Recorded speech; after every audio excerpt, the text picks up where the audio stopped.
आज मेरा पहला दिन था किचन में। जैसे ही मैं किचन में गया, मैंने देखा सिर्फ पनीर और वेजिटेबल्स काट रहे थे। इससे पहले कि मैं ये पूछता कि ये क्या है, तब तक एक मक्खी कहीं से किचन में आ गई। अरे बाप रे बाप! उसे देखते ही शेफ़ इतने गुस्से में हो गए।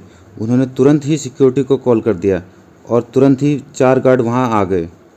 वो गार्ड बहुत ही ज़्यादा हट्टे-कट्टे थे और मुस्टंडे लग रहे थे। उन्होंने मक्खी से बहुत रिक्वेस्ट की कि यहाँ से चली जाए, यहाँ से चली जाए, यहाँ से चली जाए। लेकिन शायद वो मक्खी ने दिन में ही पी रखी थी और वो बहुत नशे में लग रही थी और उनकी बात नहीं सुन रही थी। तो गार्ड को उनके साथ ज़बरदस्ती करनी पड़ी और इसी बीच गार्ड और मक्खी के बीच भटम-भटम हो गई, जिससे मक्खी को काफ़ी चोट आई और उसे एम्स में भर्ती करना पड़ा।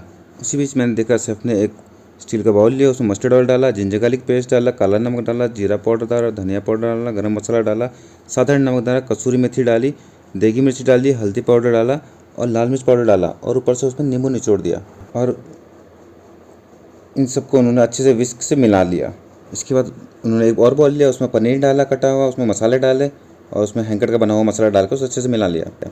इसी बीच एम्स से कॉल आया कि मक्खी का ऑपरेशन करना पड़ा, उसकी एक टांग टूट गई है और वो क्रिटिकल कंडीशन में है। फिलहाल उसे आईसीयू में रखा गया है। इसके बाद तो जो मैंने देखा, मेरी आंखें फटे की फटी रह गई। शेफ़ ने एक सरिया लिया और उसे पनीर के पेट में डाल दिया। मैंने पूछा, शेफ़ ये क्या कर रहे हैं आप? तो शेफ़ ने बोला, बेटा जैसी करनी है वैसी भरनी। ये सुनते ही मेरी हालत ख़राब हो गई कि मुझे अपने कर्म याद आ गए। जब तक मैं अपने कर्मों की याद करता, ये मंजर और भी ख़तरनाक हो गया। शेफ़ ने उस पनीर को जलते हुए धधकते हुए सोलों के बीच तंदूर के अंदर डाल दिया। ये सोच के मेरी तो हालत ही ख़राब हो गई कि अब मेरा क्या होगा। जब तक मैं कुछ सोचता, शेफ़ ने उस तंदूर से सरिया को बाहर निकाला और उस पनीर के पेट से सरिया को बाहर निकाल दिया और ज़ोर से आवाज़ लगाई, पनीर टिक्का पिकअप।